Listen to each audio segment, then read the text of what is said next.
El 3% de la población española actualmente sufre demencia u otras enfermedades neurodegenerativas. Además, desafortunadamente, debido al progresivo envejecimiento poblacional, también a nuestro propio estilo de vida y al aumento en la esperanza de vida, este porcentaje va a ir incrementando a lo largo de los años. A veces estos datos son un poco abrumadores e incluso que a veces no llegamos a entenderlos. Entonces, vamos a irnos un poquito a menor escala. ¿Qué es lo que pasa en Fuentesaúco? Bueno, en Fuentesaúco, debido al alto porcentaje de población que tiene más de 65 años, 1 de cada 20 vecinos o vecinas saucanas está en riesgo de sufrir una enfermedad neurodegenerativa. Mi nombre es Esther Pérez Martín, muchos me conocéis, la gran mayoría me conocéis. Soy neurobióloga, doctora en neurociencias e investigadora actualmente. Vivo en Oviedo, estoy en una empresa privada investigando en neurociencias, pero desde que nací, en 1994, aquí, en Fuentesaúco, y empecé mis estudios, he ido pasando por diferentes lugares y ha habido diferentes personas que me han motivado en el estudio precisamente del cerebro y en concreto de los trastornos neurodegenerativos. En esta charla me gustaría hoy compartir con vosotros parte de estos lugares por los que el estudio de las neuronas o la pasión por el estudio de las neuronas y del cerebro me han llevado, y también reconocer a estas personas que me han ido apoyando en el camino, en el que algunos de estos pasos han sido complicados, incluso a veces ha habido algún bache, y gracias a ellos pues estoy hoy aquí donde estoy. En primer lugar, voy a comenzar por mi etapa de adolescente. Yo estudié en el instituto, en el IES de Fuentesaúco, y en este punto me gustaría agradecer a dos personas en concreto. Les podría agradecer todo, porque al final pues estoy aquí por ellos dos. Pero en concreto me gustaría agradecer a mis padres por esta etapa, porque durante esta época ellos tuvieron que sufrir precisamente el mal funcionamiento de mi cerebro. Y aún así me apoyaron en en todas mis decisiones. A nivel académico, durante esta etapa me gustaría destacar a varias personas. En primer lugar, me gustaría destacar... Me gustaría destacar a mis profesores de biología. Fueron 3 los que me motivaron. Por un lado tenía a Fernando Maés, que algunos los conocéis, a Begoña y a Álvaro, porque ellos me enseñaron lo fascinante que era la biología, el cuerpo humano y el estudio de esta disciplina. Por otro lado, Ángel Rodríguez, que también lo conoceréis, director del instituto, director del antiguo grupo de teatro, fue el que despertó en mí la habilidad de hablar en público y también de subirme a este mismo escenario, siendo director del grupo de teatro. Pero es que además Ángel, en algunos casos, también tuvo que hacer de padre, porque recuerdo en el viaje de fin de cursos que tuvo que hacer un poquito de padre para vigilarme.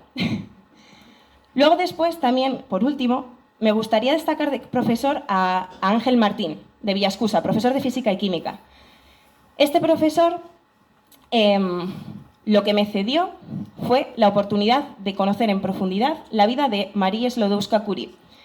Me prestó un libro bibliográfico sobre esta científica, y desde aquel momento, pues toda la conjunción de los profesores de biología, del libro de Marie Curie, decidí que desde entonces yo quería estudiar biología y además que me gustaría llegar a ser la científica que fue Marie Curie.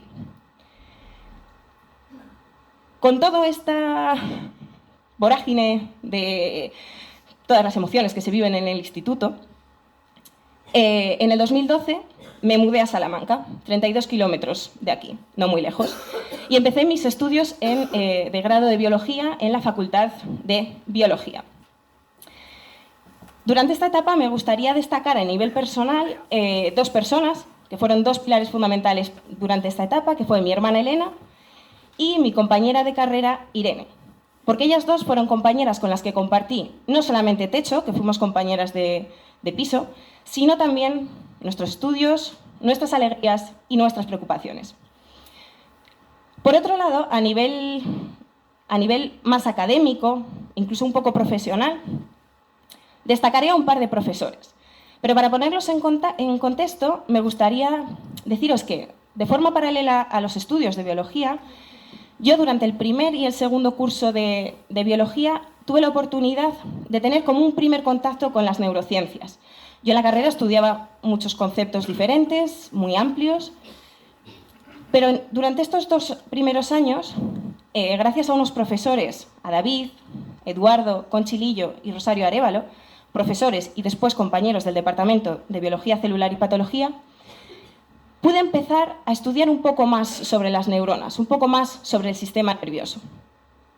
Y luego, además, gracias a una beca de colaboración que obtuve, fue la primera vez que tuve un contacto directo con la investigación, con proyectos de investigación. De manera que durante estos años, de forma paralela a la carrera, pues fui dando respuesta a algunas preguntas que para mí me parecían muy interesantes, como ¿qué es el sistema nervioso? ¿De qué células está formado? ¿Cómo se comunican las neuronas? ¿Qué pasa cuando el cerebro enferma? Y como, además de una apasionada de la ciencia, me encanta también la docencia y la divulgación científica, hoy algunas de estas preguntas las vamos a resolver aquí. Así, con que os llevéis algunos datos cuando salgamos por la puerta sobre el cerebro, yo ya soy feliz, ¿vale? Entonces, vamos a empezar un poquito con qué es el sistema nervioso. El sistema nervioso lo voy a contar muy por encima, ¿vale? El sistema nervioso es complejísimo. Lo podríamos definir como un entresijo de células, que son las neuronas, y un complejo conjunto como de cables, que serían los nervios, que no son más que prolongaciones de las propias neuronas, ¿vale?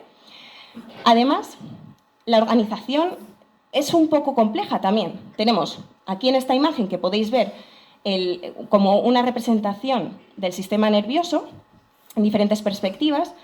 Tenemos el cerebro, que sería lo que está dentro del cráneo, luego la médula espinal y todo un conjunto de nervios que discurren por todo el organismo, que son los que, por ejemplo, nos van a hacer sentir, junto con los receptores, el frío, el calor, el dolor, los que también están haciendo que yo haga estos movimientos o que una persona en el público se rasque la cara, ¿vale?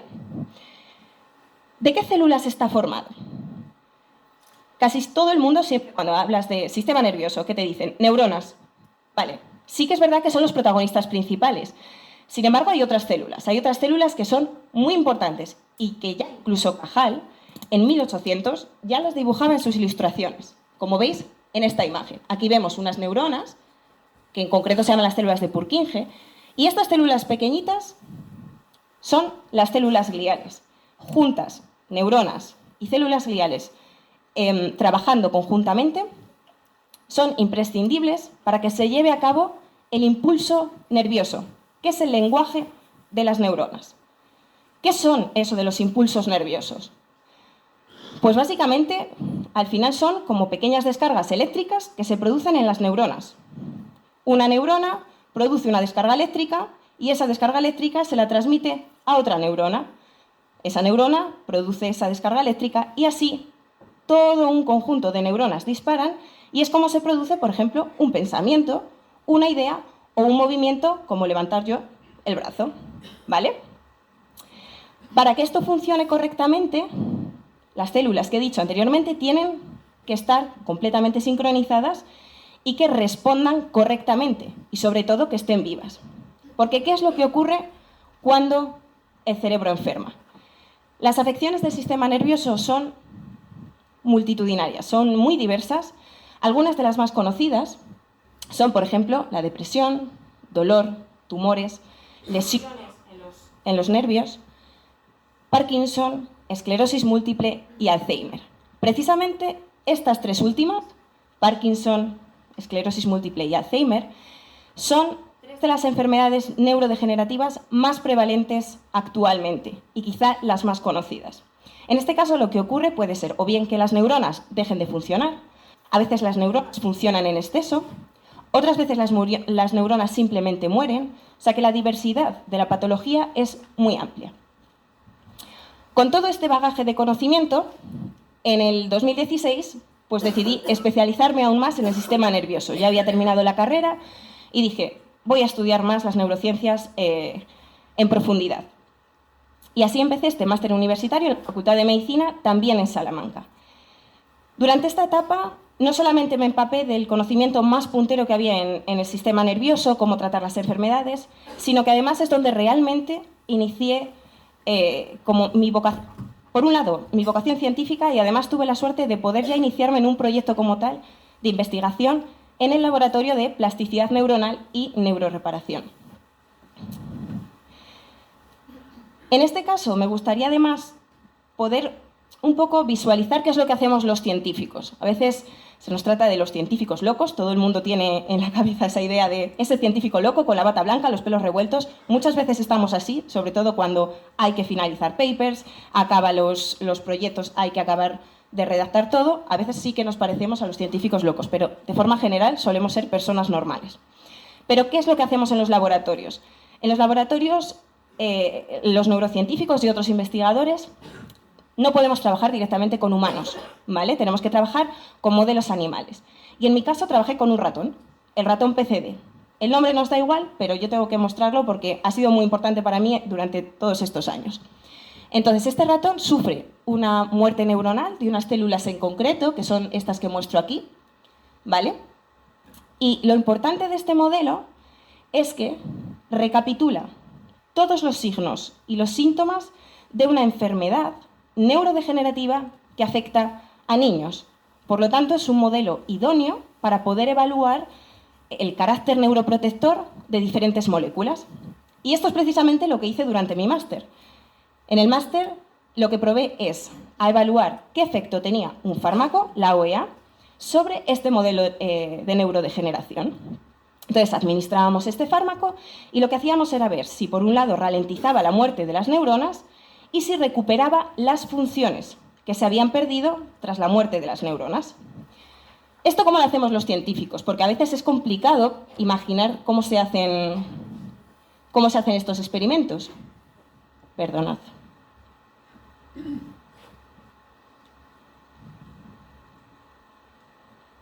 Entonces, lo que hacemos, claro, a un ratón no le puedes preguntar, oye, ¿cómo te encuentras? ¿Te encuentras hoy mejor? ¿Hoy te acuerdas de lo que has hecho por la mañana? Porque no te habla. Entonces, tenemos que hacer diferentes pruebas, una batería de test, que se llaman test de comportamiento, que nos permiten evaluar. Pues, por ejemplo, el comportamiento general, si el animal se mueve correctamente, si explora el ambiente. También podemos evaluar su comportamiento motor en este test que se llama el test Rotarod, que simplemente es que el animal esté corriendo en una varilla y medimos la coordinación motora de ese animal. Y otros test también que son un poco más complejos para ver la memoria de los animales y otras funciones cognitivas como es la sociabilidad. Entonces, con estos test podemos ver si realmente ese fármaco tiene un efecto. Y lo que vimos es que, en concreto, este fármaco, la oleiletanolamida, era capaz, por un lado, de retrasar la muerte de las células que se estaban muriendo, de las neuronas. Y además era capaz de restaurar las funciones que estaban afectadas, es decir, estábamos protegiendo a ese modelo de neurodegeneración de la propia enfermedad. Con todos estos resultados tan positivos, cuando terminé el máster me lancé a hacer el doctorado, en el año 2017. El doctorado lo comencé en el Instituto de Neurociencias de Castilla y León, y en este caso lo que quería era dar un paso más. Seguía en la búsqueda de un tratamiento para las enfermedades neurodegenerativas, pero un paso más adelante. ¿Y qué es lo que quise hacer? Bueno, en primer lugar, antes de entrar en detalle exactamente los experimentos que hice, quiero destacar que la etapa del doctorado es una etapa muy dura, en la cual pues, muchas veces necesitas el apoyo de mucha gente, ¿vale? En esta etapa a mí me gustaría destacar quizá a unas personas que las tuve un poco descuidadas. A veces la investigación pues, te provoca esto, que descuides algunas relaciones, pero las que fueron totalmente imprescindibles para mantenerme a flote. Por un lado, fueron mis compañeros Carlos del Pilar, Laura Pérez y Paula Sanchón, y por otro lado, mis amigas Elena, Laura, Andrea y Selene, porque aunque pasamos poco tiempo juntas, sí que es verdad que cuando estábamos juntas, pues era como de nuevo revivir, y ya tenía más energía, y eso pues también forma parte de la investigación, porque no solamente es vivir en el laboratorio, también necesitas contactar con tus seres queridos para volver con más fuerza. De manera que fueron un apoyo muy grande dentro y fuera del laboratorio. A nivel académico o a nivel también incluso personal, me gustaría agradecer a una persona en concreto, a Carlos Hernández, porque por un lado me demostró lo apasionada que es la ciencia, pero también por otro lado lo agotadora y a veces sacrificada, muchas veces sacrificada, y además, desde entonces, para mí es un modelo a seguir, tanto como científico como profesor universitario. Pero vayamos a ver qué es lo que hice a nivel de investigación. Como os comenté, iba a combinar dos terapias. Una de ellas era la que os he comentado que había refinado durante el máster, ese tratamiento con un fármaco. Y el otro era terapia celular. Seguramente que a bastantes de vosotros os suenen las células madre, que se usan para diferentes tratamientos. En este caso, lo que queríamos hacer era, por un lado, administrar el fármaco y, por otro lado, inyectar células madre a ratones con el objetivo de que esas células llegasen al cerebro, se diferenciasen a neuronas y suplieran la función que se había perdido por esas neuronas que estaban previamente muertas, ¿vale? ¿Cómo hacemos esto? Bueno, pues lo que hacemos es, para estos experimentos utilizamos unos ratones que son muy específicos. Son los ratones, los llamamos los ratones GFP, porque viene del inglés, verde fluorescente, son ratones que son verde fluorescente. De hecho, aquí podéis ver un vídeo en el que el ratón se está moviendo. Cuando le incidimos con luz ultravioleta, el ratón es verde fluorescente. ¿Qué nos permite esto? Esto nos permite que cuando nosotros inyectamos estas células procedentes de estos ratones en animales enfermos, después, cuando vayamos a ver su cerebro, si han llegado células derivadas de esos trasplantes, vamos a poder verlas de color verde fluorescente. Y aquí lo que estáis viendo es una célula, una neurona en el cerebro de un ratón, verde fluorescente, esta neurona, porque procede de otro animal, ¿vale? Entonces, con estos resultados, con estos experimentos, pues tuvimos unos resultados muy prometedores. Y como recuperábamos neuronas, hacia finales de mi tesis doctoral decidí cruzar el charco e irme a Nueva York durante 3 meses. Estoy teniendo problemas con el puntero. Ahí está. Durante 3 meses me fui a un centro de investigación, el Albert Einstein College of Medicine, donde lo que estuve haciendo fue intentar entender cómo se estaban comunicando las neuronas que estábamos recuperando. Si os acordáis, os he comentado en un punto que los impulsos nerviosos son como pequeñas descargas eléctricas. Serían como lo que se muestra aquí. Y es un símil muy parecido a cómo se mueve la electricidad por una red eléctrica, por un tendido eléctrico. Entonces, actualmente tenemos unas técnicas que son muy novedosas, que lo que te permite es precisamente medir cómo es la electricidad que se produce dentro de esas neuronas. Y eso es lo que estuve haciendo yo en Nueva York, ver cómo esas neuronas disparaban, cómo se encendían esas neuronas y ver si efectivamente estábamos consiguiendo que estuvieran sanas de nuevo. Aquí os comparto algunas imágenes para que vosotros mismos veáis cómo se observan las neuronas reales, sin ser una ilustración, ¿vale? Cómo se observan las neuronas reales cuando disparan. Esto sería un cerebro de ratón. ¿Veis que de vez en cuando se produce un aumento en la luminosidad? Ahí se ha producido un disparo. Y en este otro caso, lo que vemos serían disparos, pero en otro modelo animal, en el pez cebra. Una vez que terminé la estancia, volví de nuevo a España y ya de vuelta aquí, 4 meses antes de terminar la tesis, tuve la oportunidad de empezar mi trabajo en una empresa privada de Asturias. En este caso, también debo reconocer que pues a 300 kilómetros de distancia de mis seres queridos, a veces también pues, hace un poco cuesta arriba, sobre todo en esta etapa, que es una de las etapas más exigentes a nivel de investigación. De manera que, de nuevo, me gustaría, sé que estoy repitiendo nombres, pero son personas que realmente cumplen un papel fundamental en el día a día de mi vida.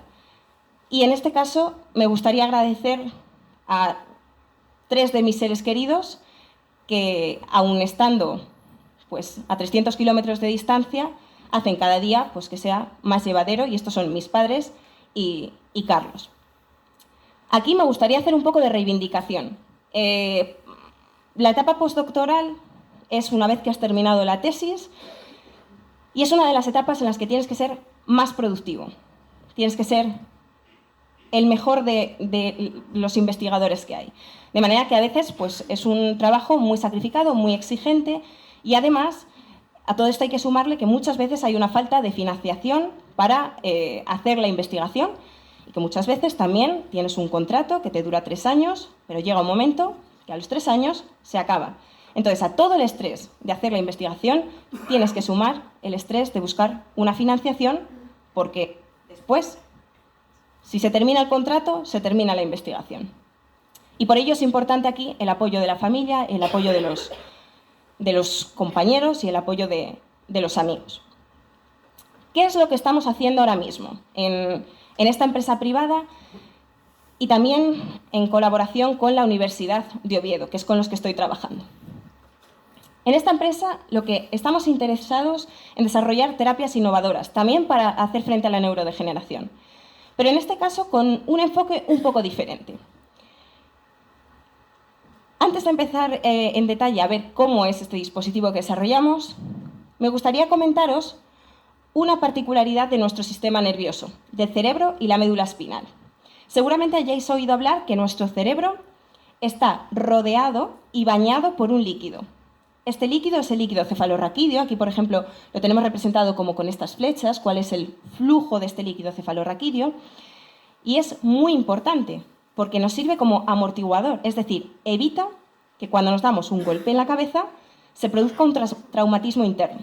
Pero es que además es importante porque es una vía de desecho de sustancias tóxicas. Por ejemplo, hacia este líquido es donde se libera el beta-amiloide en la enfermedad de Alzheimer. Entonces, ¿qué es lo que nosotros estamos haciendo en esta empresa? Estamos desarrollando un dispositivo médico, el cual se implantaría en el canal de la médula, que tenemos líquido cefalorraquídeo, y este dispositivo filtraría las sustancias tóxicas, de manera que si nosotros removemos estas sustancias, podríamos mejorar el desarrollo de la enfermedad y mejorar así también pues, la calidad de vida de los pacientes. Este dispositivo lo hemos probado ya en roedores muy parecidos a los que he mostrado anteriormente, con unos resultados muy positivos. Y durante este primer cuatrimestre del año 2024, lo que vamos a hacer es probarlo ya en cerdos, ¿vale? Esta es una de las etapas cruciales, porque va a ser la que nos va a permitir un futuro ensayo clínico ya en humanos, es decir, lo que conllevaría su aprobación para el uso humanos y que esto al final se trasladase a los propios pacientes. Hasta aquí más o menos ha sido un resumen de mi recorrido más o menos profesional, académico, sobre todo enfocado, como os he comentado, por un lado a buscar terapias que ralenticen o al menos mitiguen la muerte neuronal y quién sabe si en algún momento se puedan aplicar a pacientes y mejorar su calidad de vida. Pero no me gustaría terminar esta charla sin que nos llevásemos algo importante para casa. Y es que estas enfermedades, en cierto modo, pueden prevenirse o al menos ralentizarse. Por lo tanto, esta siguiente parte de la charla, que ya es el colofón final, os voy a dar unas pinceladas de qué es lo que nosotros podemos hacer para prevenir estas enfermedades y mantener un cerebro sano. Muchas de estas tips que os voy a dar os sonarán porque son comunes para evitar otro tipo de enfermedades. Entonces, bueno, pues si los sigues, igual no solamente estás evitando que tu cerebro envejeza, sino que también evitas pues, una enfermedad cardiovascular, ¿vale? Que también es de las más prevalentes en la sociedad. ¿Cuáles son estas recomendaciones? En primer lugar, el ejercicio físico y el ejercicio mental. Y no significa que os tengáis que subir como una cabra a escalar por montañas, ¿vale? Soy consciente que en el pueblo hay una gran oferta de actividades por asociaciones, por la biblioteca municipal, por el propio ayuntamiento. Entonces, oferta hay. Y es dedicar unas horas a hacer algo de ejercicio mental. No es necesario ponernos a estudiar una carrera nueva. Es detalles, ¿vale? Por otro lado, también, muy relacionado, aprender habilidades nuevas. Lo mismo, hay una gran oferta, hay talleres en el pueblo que se realizan y esto debemos aprovecharlo. Otras de las cuestiones que tenemos que tener en cuenta son la dieta y también evitar situaciones muy estresantes y el consumo de alcohol y tabaco. Están directamente relacionadas con otras enfermedades que afectan no solo las enfermedades neurodegenerativas, pero otras enfermedades que afectan al cerebro. Y por último, la más importante de todas, y por eso la he querido dejar para el final, es evitar la soledad. En los pueblos es complicado, hay mucha gente mayor que vive sola. Por ello, debemos hacer un esfuerzo, algunas personas deben hacer un esfuerzo por mantener contactos con sus seres queridos y pasar tiempo con ellos, ¿vale? Porque la soledad es el principal factor, junto con el propio envejecimiento, para el desarrollo de enfermedades neurodegenerativas. Como habéis visto, el cerebro y el funcionamiento, el buen o mal funcionamiento del cerebro, dirige nuestra propia vida. Y en mi caso particular, precisamente la pasión por el estudio del cerebro y cómo mitigar estas enfermedades han sido los dos principales directores de orquesta de los últimos 10 años.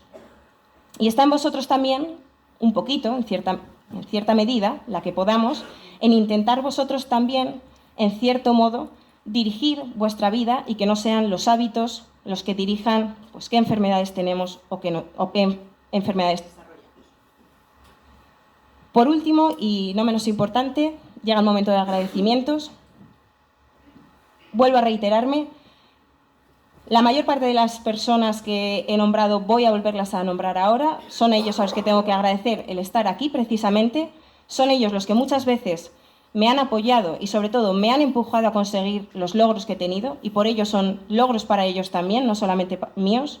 Mis logros los comparto con toda mi familia, con todos mis amigos y por ello en primer lugar me gustaría agradecer a mi familia por acompañarme, en concreto a mis padres, a mis abuelos y a Carlos, también a mis amigas, tanto en el ámbito académico como en el ámbito extraacadémico y a todos mis compañeros de trabajo que he compartido durante estos años. Por último, me gustaría agradecer a la Asociación La Reguera por organizar estas actividades. Creo que son fundamentales en un pueblo, organizar actividades de este tipo cultural, que se den a conocer las cosas del pueblo y también por permitirme pues, compartir con vosotros lo que ha hecho y hace una saucana que se dedica a las neurociencias. Muchas gracias y feliz año.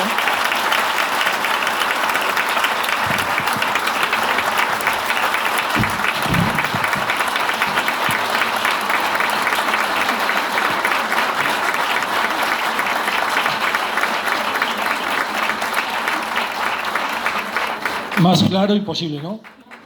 Creo que había alguna pregunta por ahí sobre los nervios. ¿Quién decía por ahí atrás? ¿Había alguna pregunta? ¿No? No, creo que nos saltamos.